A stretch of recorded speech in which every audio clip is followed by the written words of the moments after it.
आज पूरे दिन हम प्रशिक्षण प्राप्त करेंगे। मैं आपको बताना चाहूँगा कि इससे निश्चित तौर पे आप लोगों को नई नई बातें समझ में आएंगी। जैसे हेम प्रोजेक्ट के बारे में, जो कि नया ही एक तरीका अपनाया है राज्य शासन ने अपने प्रोजेक्ट्स को क्रियान्वित करने का, इसके बारे में बहुत कम लोगों को ज्ञान होगा।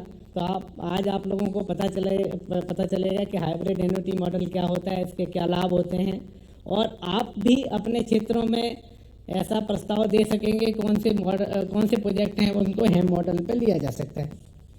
मैं अंत में आप सभी का पुनः आभार व्यक्त करता हूं और यहाँ पर बहुत बहुत हार्दिक अभिनंदन करता हूं कि आप यहाँ पे आए, आपने बहुमूल्य समय दिया। माननीय मुख्यमंत्री जी का भी मैं पुनः अभिनंदन करता हूं कि उन्होंने यहाँ पर समय दिया है और हमें अपना आशीर्वचन भी देंगे। धन्यवाद, बहुत बहुत धन्यवाद। धन्यवाद आदरणीय प्रमुख सचिव महोदय जी। और अब हम आमंत्रित करते हैं प्रबंधक विशेषज्ञ के तौर पर हमारे बीच विशेष तौर से पधारे हुए डॉक्टर विक्रांत सिंह तोमर जी को कि वे कैपेसिटी बिल्डिंग फ्रेमवर्क पर अपना प्रस्तुतिकरण संक्षिप्त देने की कृपा करें।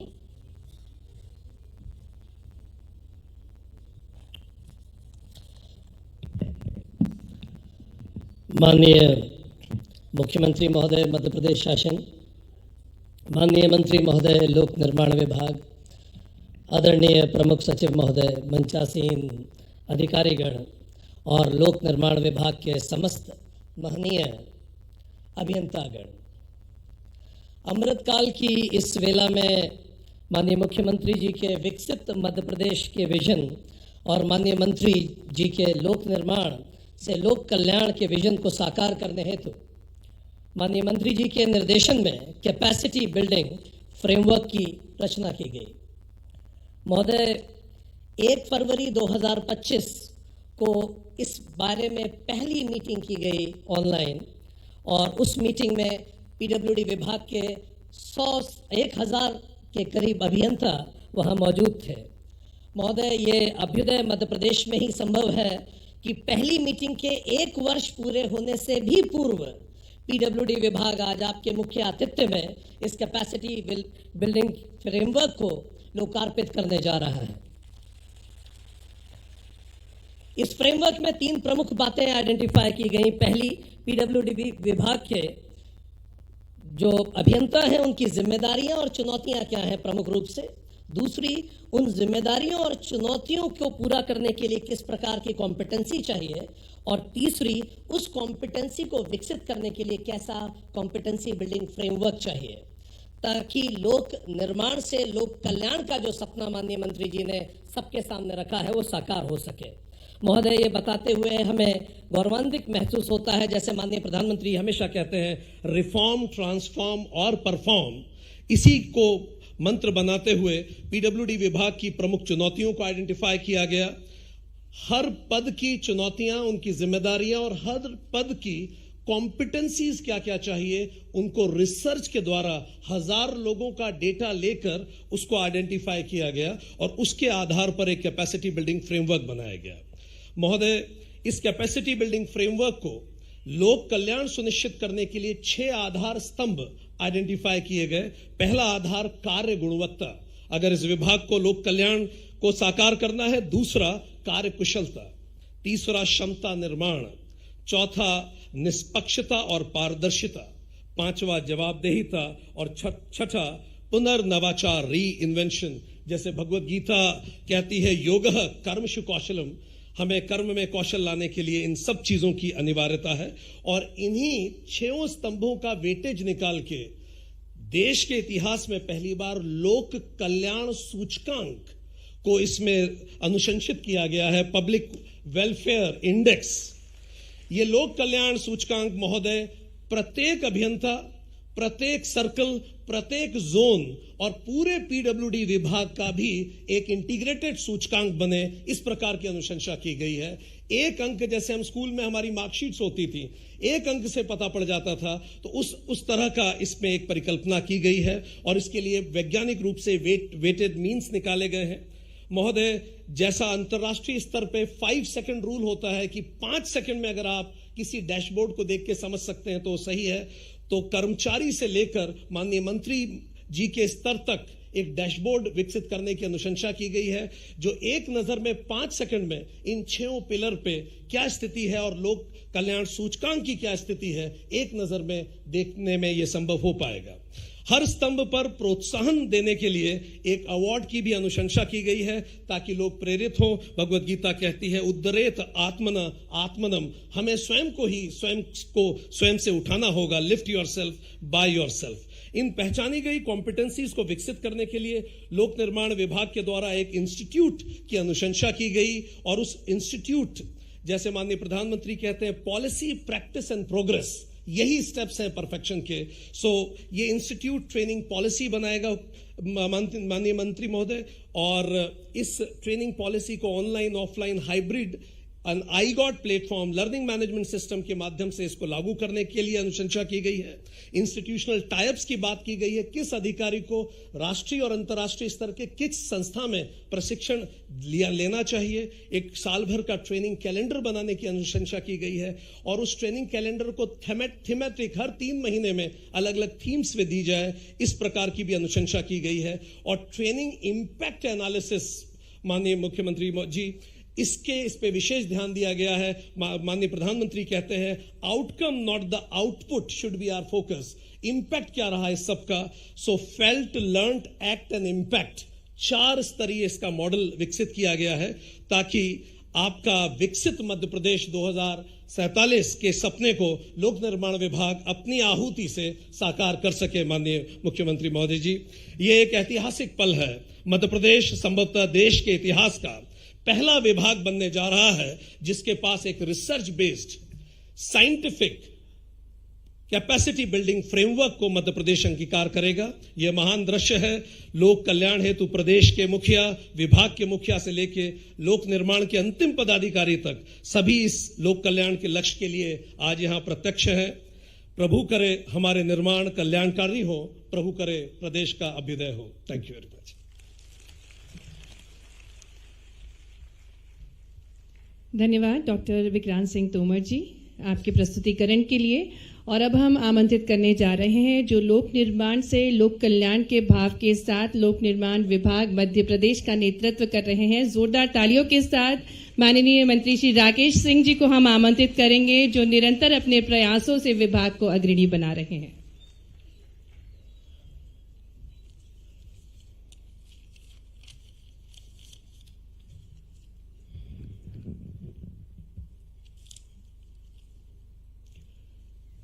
बोलिए भारत माता की। इंजीनियर्स बैठे हैं हमारे सामने। भारत माता की, भारत माता की। आज के इस अत्यंत गरिमामय आयोजन में हम सबके बीच में विशेष रूप से समय देकर यहां मार्गदर्शन करने के लिए, प्रेरणा देने के लिए आए मध्य प्रदेश के ऐसे लोकप्रिय और यशस्वी मुख्यमंत्री, हम ये कह सकते हैं कि जिनका नेतृत्व लोक निर्माण विभाग के लिए वरदान के रूप में सामने आया है, ऐसे डॉक्टर मोहन यादव जी का तालियों की गड़गड़ाहट के साथ में हम स्वागत और अभिनंदन करें। मंच पे विराजमान भारत ही नहीं बल्कि विश्व में अपनी एक पहचान रखने वाले मैनेजमेंट एक्सपर्ट श्री विक्रांत तोमर जी, उनका भी हम तालियों के साथ में स्वागत अभिनंदन करें। मंच पर वो सभी ऐसे कर्मठ अधिकारी उपस्थित हैं जिनके साथ लोक निर्माण विभाग एक टीम वर्क के रूप में काम कर रहा है। ऐसे विभाग के पीएस श्री सुखबीर सिंह जी, एमपीआरडीसी से MD Shri Bharat Yadav ji, MD BDC Shri CB चक्रवर्ती जी, हमारे एएनसी श्री राणा जी, एएनसी श्री बघेल जी, तकनीकी सलाहकार श्री मेहरा जी, मुख्य अभियंता श्री मस्के जी, और जिनका मैं विशेष रूप से उल्लेख करना चाहूंगा, हमारे नवाचारों का जहां से हमें प्रेरणा प्राप्त हो रही है, और जिनके कारण लोक निर्माण विभाग देश में अपनी, मध्य प्रदेश लोक निर्माण विभाग देश में अपनी एक अलग पहचान बना पा रहा है, ऐसे भास्कराचार्य इंस्टीट्यूट से हमारे बीच में पधारे श्री अजय पटेल जी और श्री कुणाल जी, इनके लिए तालियां से हम इनका स्वागत करें। CRI से पधारे हमारे सभी एक्सपर्ट और टीम वर्क के रूप में काम करने वाले मेरे सामने बैठे हुए हमारे सभी अभियंता साथीगण। आज का दिन लोक निर्माण विभाग के इतिहास में एक महत्वपूर्ण दिन के रूप में अंकित होने जा रहा है।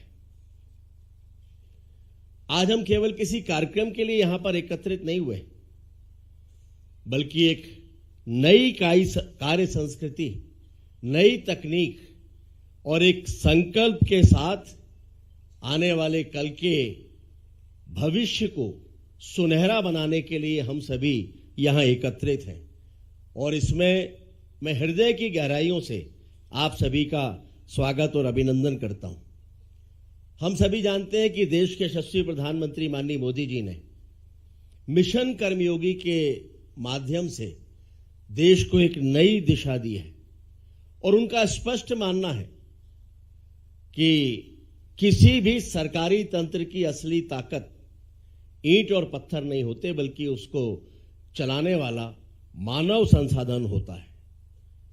और मैं आभार प्रकट करना चाहूंगा मध्य प्रदेश के मुख्यमंत्री डॉक्टर मोहन यादव जी के प्रति कि इसी संकल्प को मध्य प्रदेश की धरती पर वे आगे बढ़ा रहे हैं और जिनका निर्देश है कि लोक निर्माण विभाग केवल सड़कें और भवन मात्र ना बनाए, बल्कि इनको बनाने के साथ लोक कल्याण की भावना को भी प्रशस्त करे। और उसी दिशा में ये विभाग तेजी के साथ में आगे बढ़ रहा है और इसी कारण से हम कुछ नया सोच पाए हैं। आमतौर पर विभाग को केवल इमारतों और सड़कों के निर्माण के लिए जाना जाता है, लेकिन ये पूरा सच नहीं है। हम विश्वास के साथ कह सकते हैं कि लोक निर्माण विभाग केवल सड़कें भर नहीं बनाता, बल्कि प्रदेश की गति को भी तय करता है। जो सड़कें आप बनाते हैं वो किसान को मंडी से जोड़ती हैं, जो सड़कें आप बनाती हैं वो बच्चों को स्कूल से जोड़ती हैं, जो सड़कें आप बनाती हैं वही उद्योग को निवेश का रास्ता दिखाते हैं। और इसलिए प्रदेश का ये सबसे पुराना विभाग कई मायनों में अत्यंत महत्वपूर्ण है। और जो विभाग कई मायनों में अत्यंत महत्वपूर्ण है, तो उसकी टीम यानी आप सब इंजीनियर्स, आपकी भूमिका भी कहीं ज्यादा महत्वपूर्ण है। और एक वास्तव में हम ये कहें कि जब हम नए रास्ते पर आगे बढ़ते हैं तो चुनौतियां भी सामने आती हैं, कठिनाइयां भी सामने आती हैं, लेकिन इन चुनौतियों और कठिनाइयों को पार करके सफलता के मार्ग पर आगे जाए वही इंजीनियर है और वही इंजीनियर देश के निर्माण का मार्ग प्रशस्त करता है। और इसलिए हमको इनसे जूझना नहीं है, इनको आत्मसात करते हुए आगे बढ़ना है। आज जिस कैपेसिटी बिल्डिंग फ्रेमवर्क दस्तावेज का विमोचन माननीय मुख्यमंत्री जी के कर कमलों से होने जा रहा है, उसकी वो भविष्य की नींव है। उसके बारे में अलग अलग अभी मुझसे पहले बताया गया है, उसको लेकर मैं बहुत ज्यादा बात नहीं करूंगा। लेकिन अभी जब विक्रांत जी कह रहे थे तो उन्होंने कहा था कि 1 फरवरी को जब इंजीनियर जुड़े थे तो माननीय मुख्यमंत्री जी लगभग 1700 इंजीनियर, माननीय मुख्यमंत्री जी लगभग 1700 इंजीनियर एक साथ वर्चुअली जुड़े थे और 1700 इंजीनियर्स में से 970 इंजीनियर्स ने अपनी राय उस वर्चुअल कार्यक्रम के माध्यम से दी थी और उसी को आधार बनाकर यह कैपेसिटी बिल्डिंग फ्रेमवर्क तैयार हुआ है। यानी यह आप पर थोपा नहीं गया है, जो आपने राय दी है उसी राय को आधार बनाकर इसकी तैयारी हुई है। और जैसा ये कहा गया कि वास्तव में ये देश का पहला ऐसा दस्तावेज है जो आने वाले कल में प्रदेश और देश में सभी विभागों में अपनाया जाने वाला है। और इसी के आधार पर यह भी तय किया है कि एक ऐसा प्रशिक्षण फ्रेमवर्क तैयार हो जो भारत के किसी भी राज्य के लोक निर्माण विभागों के लिए एक मिसाल के रूप में सामने आए। और मुझे कहते हुए खुशी है कि आज समय बदला है और जिस तेजी के साथ समय में परिवर्तन आया है, हम आज वो परियोजनाएं भी कर रहे हैं जिनके बारे में पहले कभी सोचा नहीं जा सकता था। जिस स्तर के कार्य आज हम कर रहे हैं, स्वाभाविक है उसमें नई तकनीक है, नई निर्माण सामग्रियां हैं और उसके साथ साथ नई सोच है। और इसके लिए आवश्यक है कि हमारे इंजीनियर्स भी उस तकनीक से, उस सोच से और उन सामग्रियों के मामले में भी दक्ष हों। हम ये नहीं चाहते, माननीय मुख्यमंत्री जी ये नहीं चाहते कि हम केवल आपको नई नई तकनीकों के बोझ के नीचे दबाएं। हम ये चाहते हैं कि जिस तेजी के साथ में दुनिया बदल रही है, जिस तेजी के साथ में भारत में परिवर्तन आ रहा है, उसी तेजी के साथ, दक्षता के साथ आप उन तकनीकों का सहारा लेकर कार्यों को आगे बढ़ाएं। और इसीलिए ये प्रशिक्षण के कार्यक्रम और ये समय समय पर होने वाली वर्कशॉप हम आपके सामने लेकर आते हैं। और मुझे खुशी है कहते हुए, ये सब कुछ हम नहीं कर सकते थे अगर मध्य प्रदेश के मुख्यमंत्री डॉक्टर मोहन यादव जी का इसमें पूरे तौर पर विभाग को आशीर्वाद और सहयोग नहीं होता। मध्य प्रदेश में प्रशिक्षण के लिए भी हमारे पास कोई प्रशिक्षण संस्थान जैसी चीज पिछले 70 सालों में नहीं थी।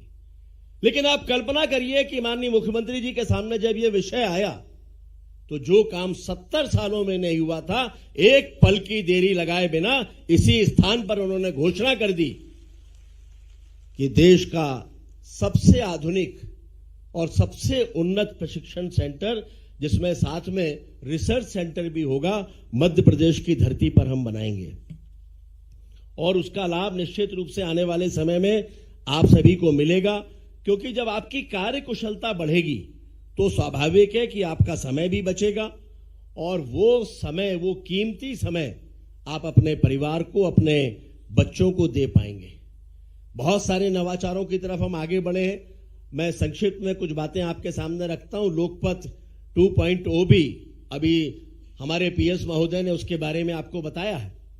लेकिन लोग कह सकते हैं कि गूगल भी आपके पास है, लेकिन गूगल और उसमें फर्क है।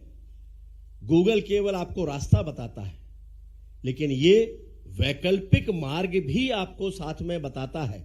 यानी मध्य प्रदेश के लोगों को आपका बनाया हुआ ये ऐप केवल शिकायत के लिए होने वाला ऐप नहीं है, बल्कि आने वाले समय में ये स्मार्ट ट्रैवल पार्टनर के रूप में लोगों के पास में होगा और उसमें लोक निर्माण विभाग के हर इंजीनियर की कार्य कुशलता की छवि होगी। और इस नई तकनीक के साथ में जब हम आगे बढ़ रहे हैं, इस रूट प्लानर की सुविधा के साथ में आगे बढ़ रहे हैं, तो उसमें सबसे महत्वपूर्ण बात जो पीएस महोदय ने बताई कि होने वाली दुर्घटनाओं को भी इसके माध्यम से हम रोक सकेंगे, क्योंकि ब्लैक स्पॉट की जानकारी भी 500 मीटर पहले आपको वॉइस रिकॉर्डिंग के माध्यम से सामने आएगी कि 500 मीटर की दूरी पर ब्लैक स्पॉट आने वाला है, इसलिए वाहन संभल कर चलाएं।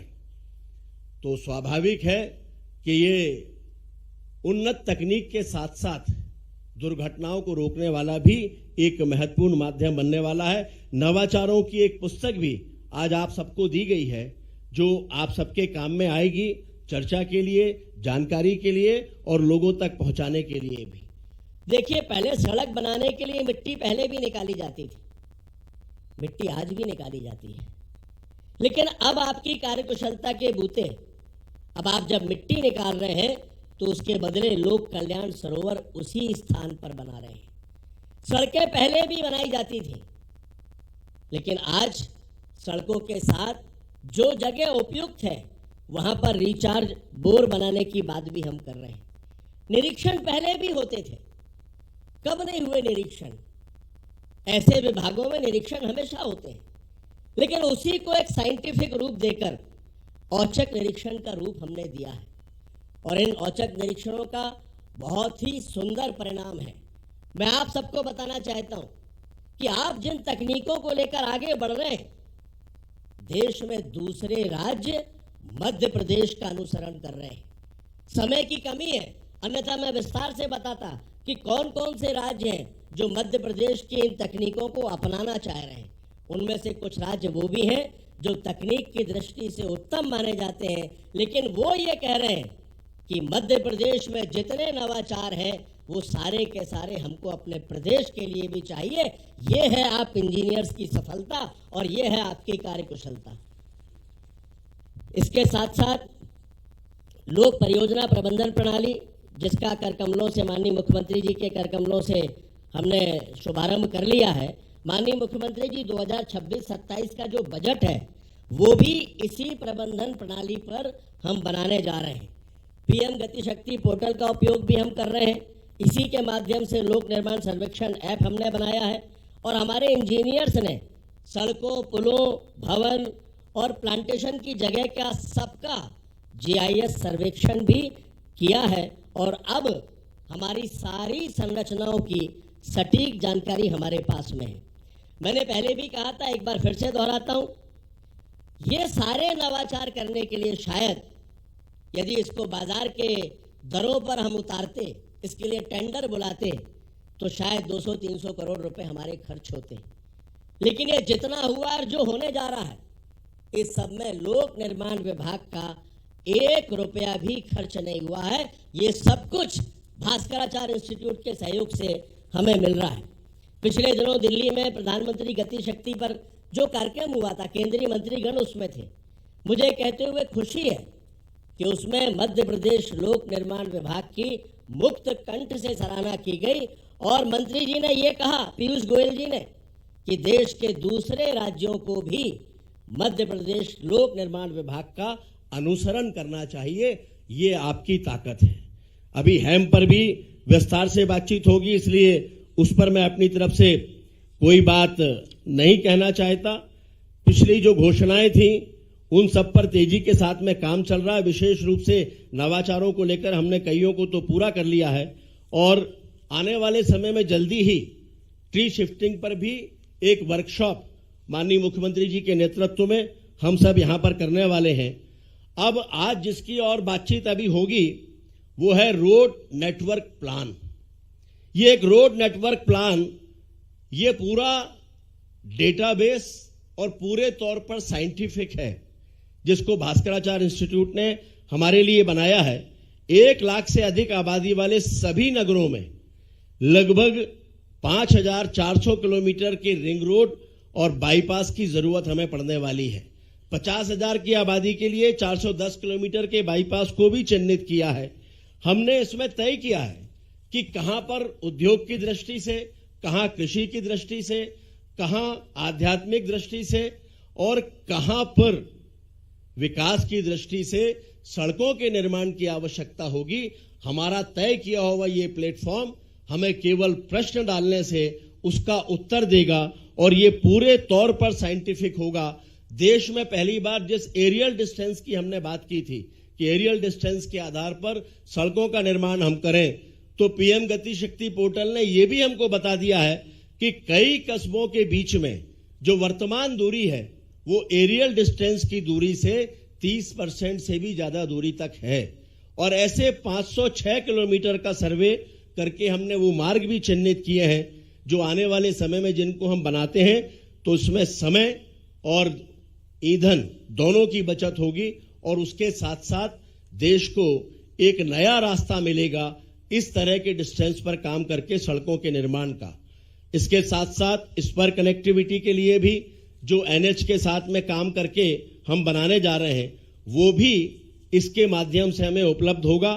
कुल मिलाकर मैं इतना ही कह सकता हूं कि माननीय मुख्यमंत्री जी के नेतृत्व में अगले 2 सालों में जितना कुछ विभाग में हो रहा है, 2 सालों के बाद हम ये कह सकेंगे कि देश के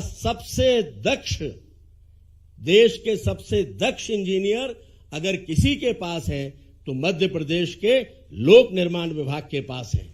और मैं उम्मीद करता हूं कि आप इन सारे नवाचारों को आत्मसात करते हुए जो आपके समय को, आपकी ऊर्जा को बचाने वाले हैं, आगे बढ़ेंगे और लोक निर्माण विभाग को एक नई दिशा और एक नई दशा प्रदान करेंगे। मैंने अभी आपके लोगों से बातचीत करके कहा था कि मैं व्यक्तिगत रूप से भी, जहां तक आपके व्यक्तिगत हितों की बात है, अगर हम गुणवत्ता से कोई समझौता ना करें तो विश्वास मानिए मैं पूरे समय माननीय मुख्यमंत्री जी के नेतृत्व में आपके साथ खड़ा हूं, ये विश्वास रखिएगा। आप सभी को बहुत बहुत शुभकामनाएं, बहुत बहुत धन्यवाद। बहुत बहुत धन्यवाद आदरणीय मंत्री जी, आपके उद्बोधन के लिए, मार्गदर्शन के लिए। और अब हम भास्कराचार्य संस्थान अहमदाबाद, जिन्होंने सराहनीय कार्य किया है और रोड नेटवर्क का मास्टर प्लान प्रस्तुत किया है, हम निवेदन करने जा रहे हैं माननीय मुख्यमंत्री जी से कि वे कैपेसिटी बिल्डिंग फ्रेमवर्क का दस्तावेज जो विभाग द्वारा बनाया गया है, इसका विमोचन करने का कष्ट करें।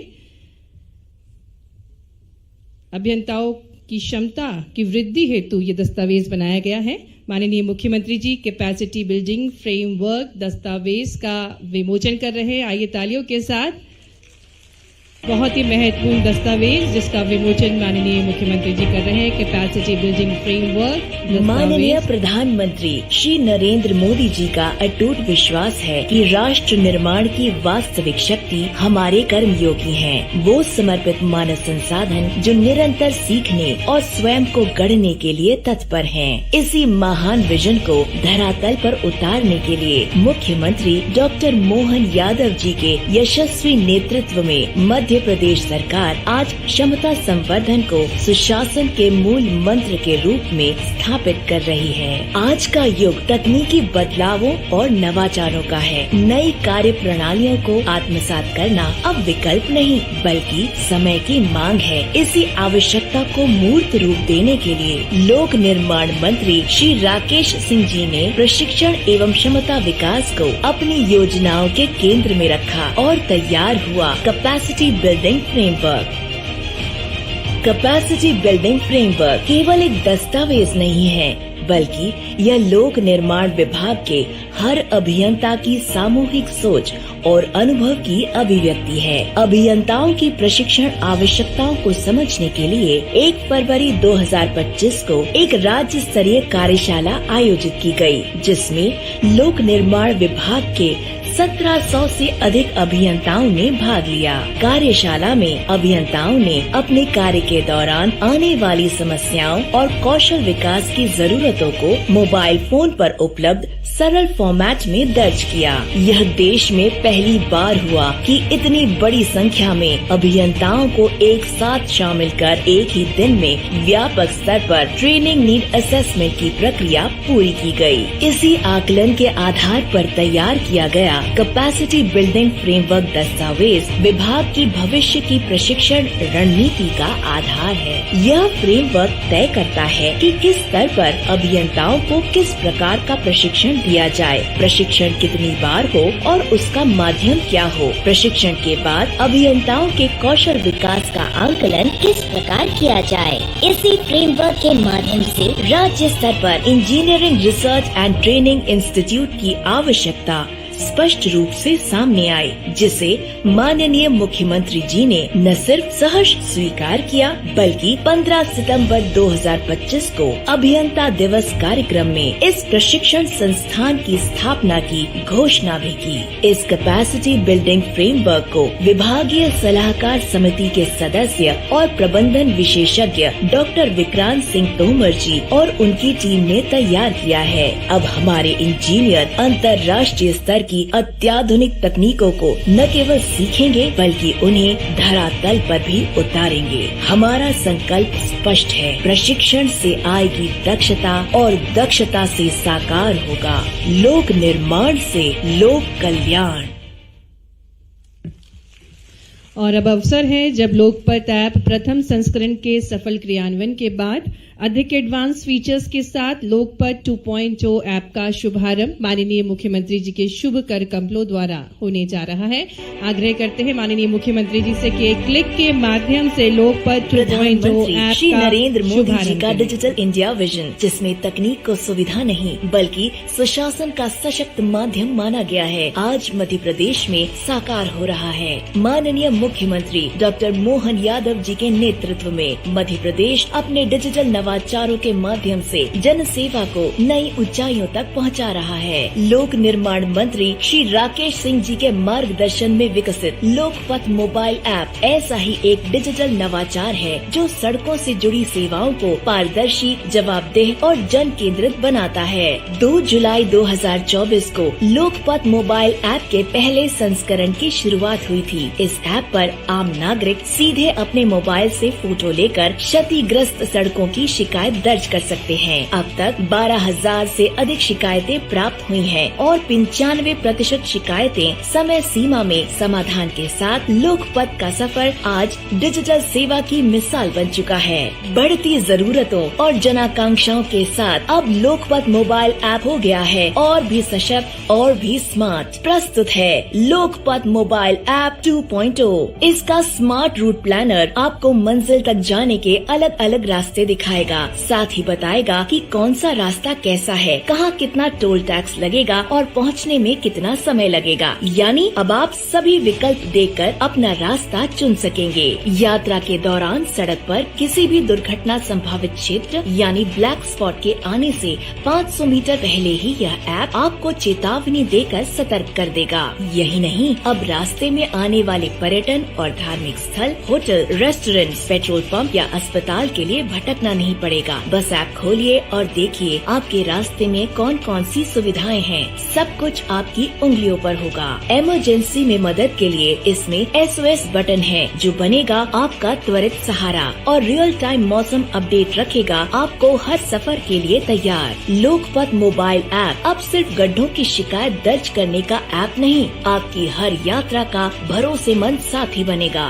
जब तकनीक सेवा बन जाए तब विकास सिर्फ निर्माण नहीं, जन कल्याण बन जाता है। लोकपथ मोबाइल ऐप का यह नया संस्करण है तकनीक के माध्यम से विश्वास का निर्माण। यही हमारा संकल्प, यही हमारी पहचान। लोक निर्माण से लोक कल्याण।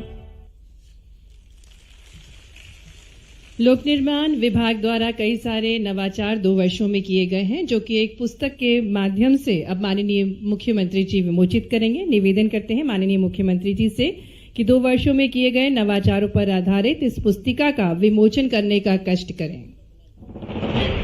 जोरदार तालियों के साथ नवाचारों पर आधारित ये पुस्तिका है जब जिसका विकास विमोचन दूरदृष्टि से संचालित होता है और नवाचार जन सेवा का माध्यम बनता है, तब लोक निर्माण केवल निर्माण नहीं करता, वह विश्वास और भविष्य गढ़ता है। माननीय प्रधानमंत्री श्री नरेंद्र मोदी जी के विकसित भारत के विजन को आधार बनाकर माननीय मुख्यमंत्री डॉक्टर मोहन यादव जी के सशक्त मार्गदर्शन में मध्य प्रदेश का लोक निर्माण विभाग नवाचारों की एक सशक्त श्रृंखला के साथ तेजी से आगे बढ़ रहा है। माननीय लोक निर्माण मंत्री श्री राकेश सिंह जी के नेतृत्व में विगत 2 वर्षों में विभाग ने कार्य प्रणाली, तकनीक और जवाबदेही हर स्तर पर परिवर्तन किए हैं। आज लोकपथ मोबाइल ऐप के माध्यम से नागरिक सीधे विभाग से जुड़कर सड़कों की निगरानी में योगदान दे रहे हैं। परियोजनाओं की डिजिटल मॉनिटरिंग, ऑनलाइन स्वीकृतियाँ और ई-गवर्नेंस आधारित कार्य प्रणाली से पारदर्शिता और गति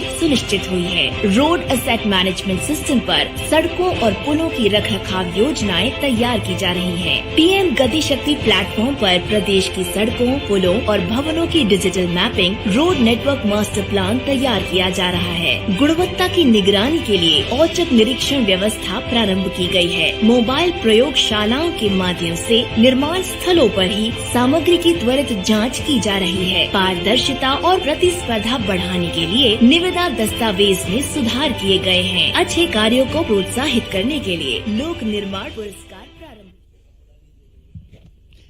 आज मध्य प्रदेश तेजी से बदल रहा है। सड़क और हवाई कनेक्टिविटी सशक्त हो रही है। पर्यटन, संस्कृति, शिक्षा, स्वास्थ्य सुविधाएं की राहें खुल रही हैं और आर्थिक रूप से सशक्त बनता जा रहा है हमारा मध्य प्रदेश। इसके मूल में स्पष्ट सोच, दृढ़ इच्छा शक्ति रखने वाले हमारे विजनरी लीडर, हमारे यशस्वी मुख्यमंत्री जी की सोच है, जिन्होंने ठाना है कि मध्य प्रदेश को नंबर 1 बनाना है। आइए जोरदार तालियों के साथ हमारे विजनरी मुखिया, हमारे यशस्वी मुख्यमंत्री जी से निवेदन करते हैं कि वे हम सभी को अपने ओजस्वी विचारों से अभिभूत करें।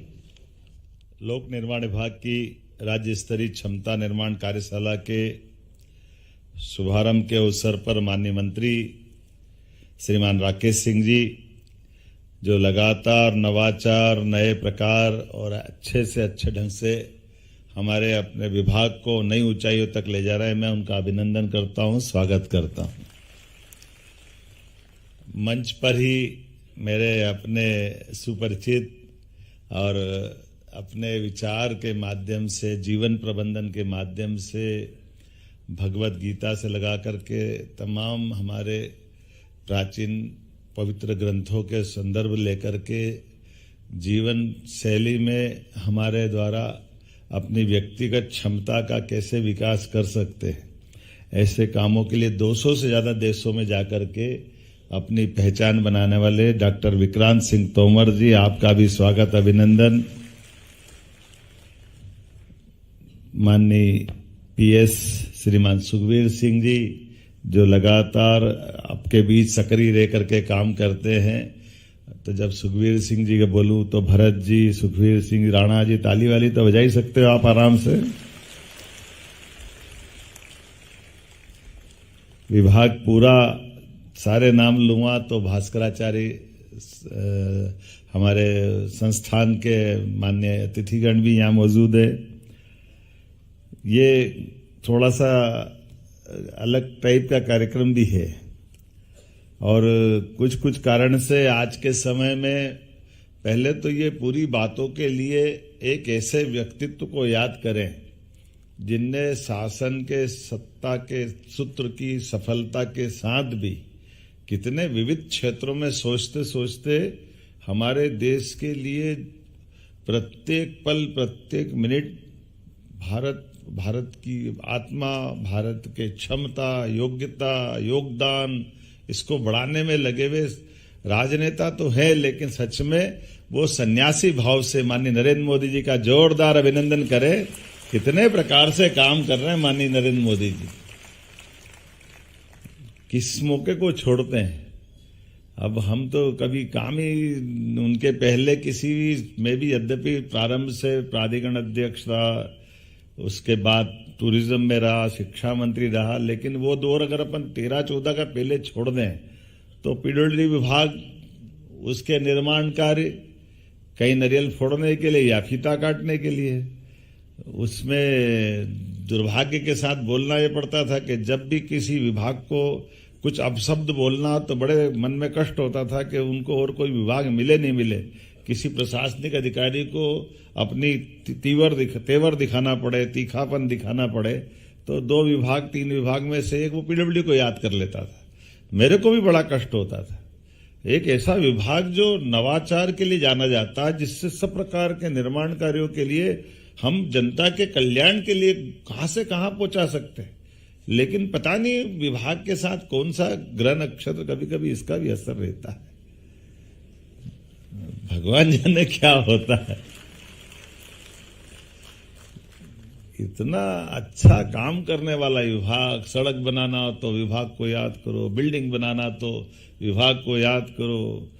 इसको सरल शब्दों में कहा जाए कि मैं भगवान राम से जोड़ता हूं। अभी मैं विक्रांत जी से एक प्रसंग पूछ रहा था, भगवान राम के वनवास में भी कितने प्रकार के अंदर सुंदर सुंदर और अलग अलग क्षमता वाले लोग उनको मिलते आए, जुलते गए और रामायण के माध्यम से दुनिया ने परिचय किया।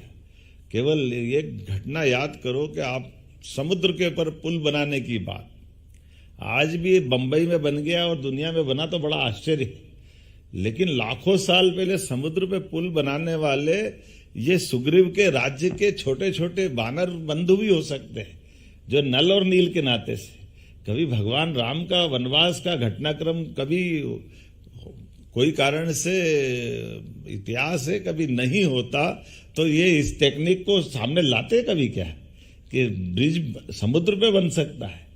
और ये भी कई घटना है। एक और प्रसंग है, वनवास काल के बाद जब वो अपने रावण पे विजय करने के बाद भगवान राम को समय सीमा के अंदर अयोध्या आना था, और अयोध्या आने के लिए पुष्पक विमान, अब वो पुष्पक विमान की भी गति तो आज तक भी अभी मन की गति तो नहीं पकड़ पाए आधुनिक समय के वैज्ञानिक भी, एक बड़ा टारगेट है, लेकिन एक और टारगेट उसमें और है।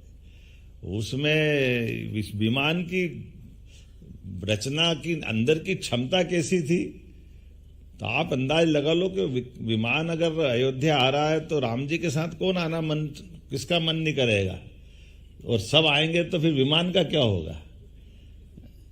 ये प्रश्न तो आए होगा कि ऐसी महाविजय के बाद अगर भगवान राम का राज्याभिषेक होगा तो कौन अपने आप को उससे वंचित रहना चाहेगा, और वंचित नहीं होगा तो राज्याभिषेक रुकने वाला भी नहीं। तो भगवान राम के लिए तो सभी सुयोग्य होना चाहिए। तो पुष्पक विमान उसके बारे में कहा जाता कि मन की गति से तो वो उड़ता ही है, लेकिन एक और टेक्नोलॉजी थी। वो टेक्नोलॉजी ऐसी थी कि उसकी साइज कम ज्यादा हो सकती थी।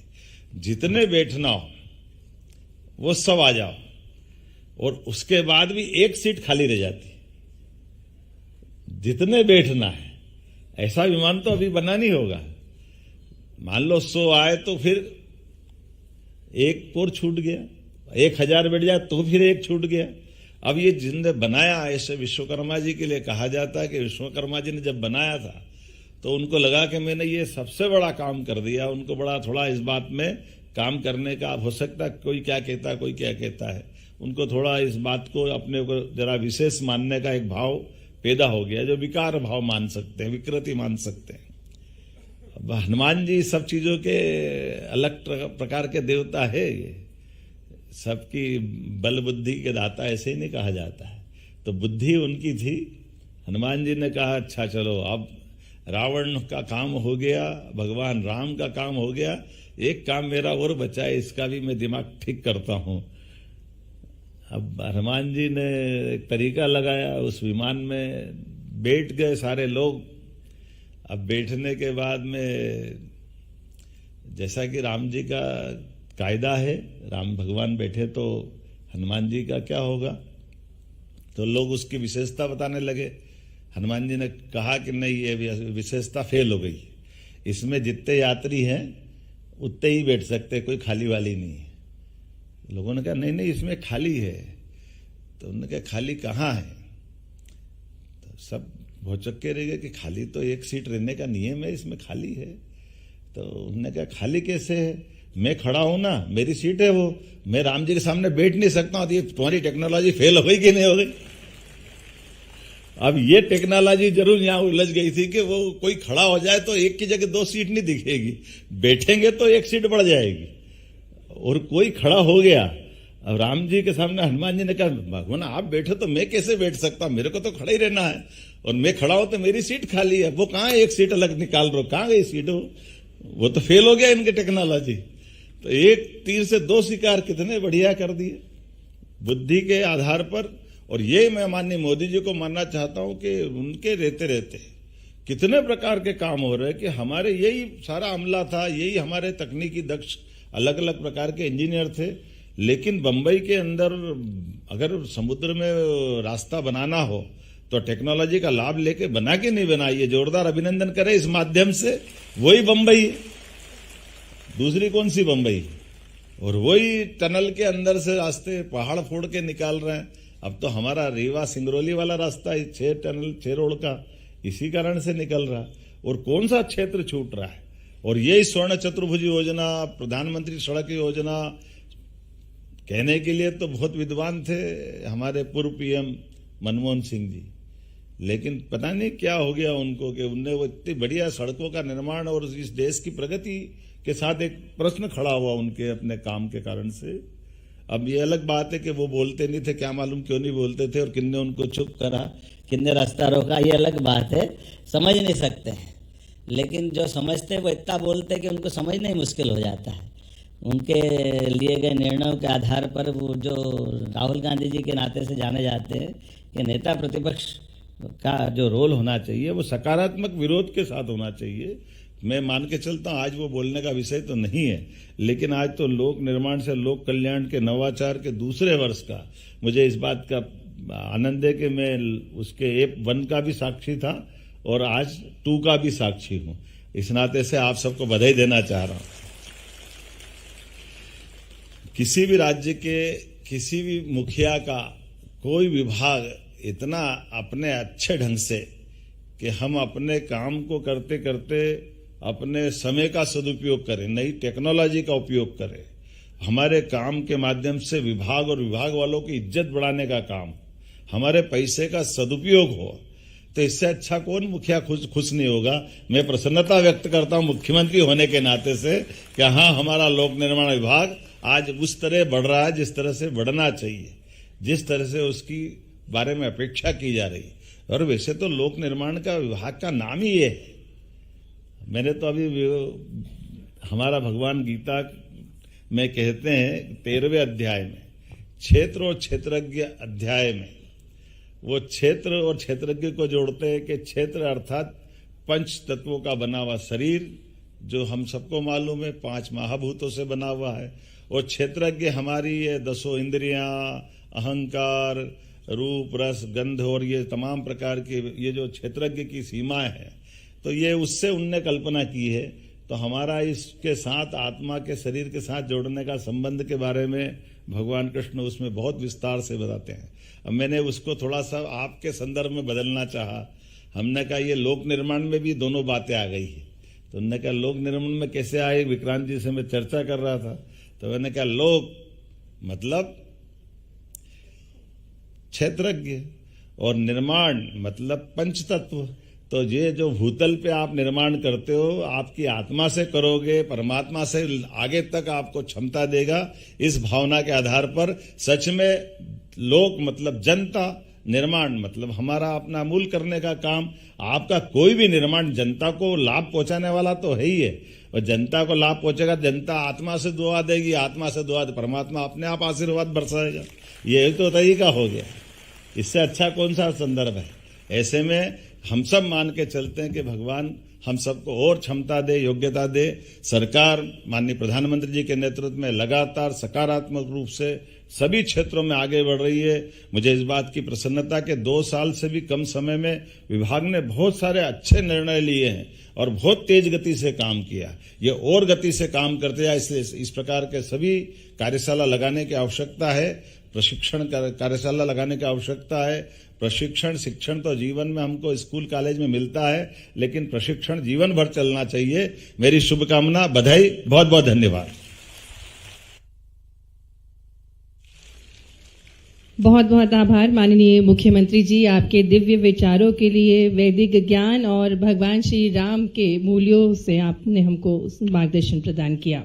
और अब हम आभार प्रस्तुतिकरण के लिए निवेदन करते हैं प्रबंध संचालक मध्य प्रदेश सड़क विकास निगम लिमिटेड श्री भरत यादव जी से कि आभार प्रस्तुत करें। आज लोक निर्माण विभाग की कार्यशाला के शुभारंभ अवसर पर माननीय मुख्यमंत्री जी को मैं बहुत बहुत आभार व्यक्त करता हूं, जिन्होंने आज यहाँ उपस्थित होकर और हमें पथ प्रदर्शन कर हमारे विभाग को अनुग्रहित किया। आपका बहुत बहुत धन्यवाद, हृदय से बहुत बहुत आभार।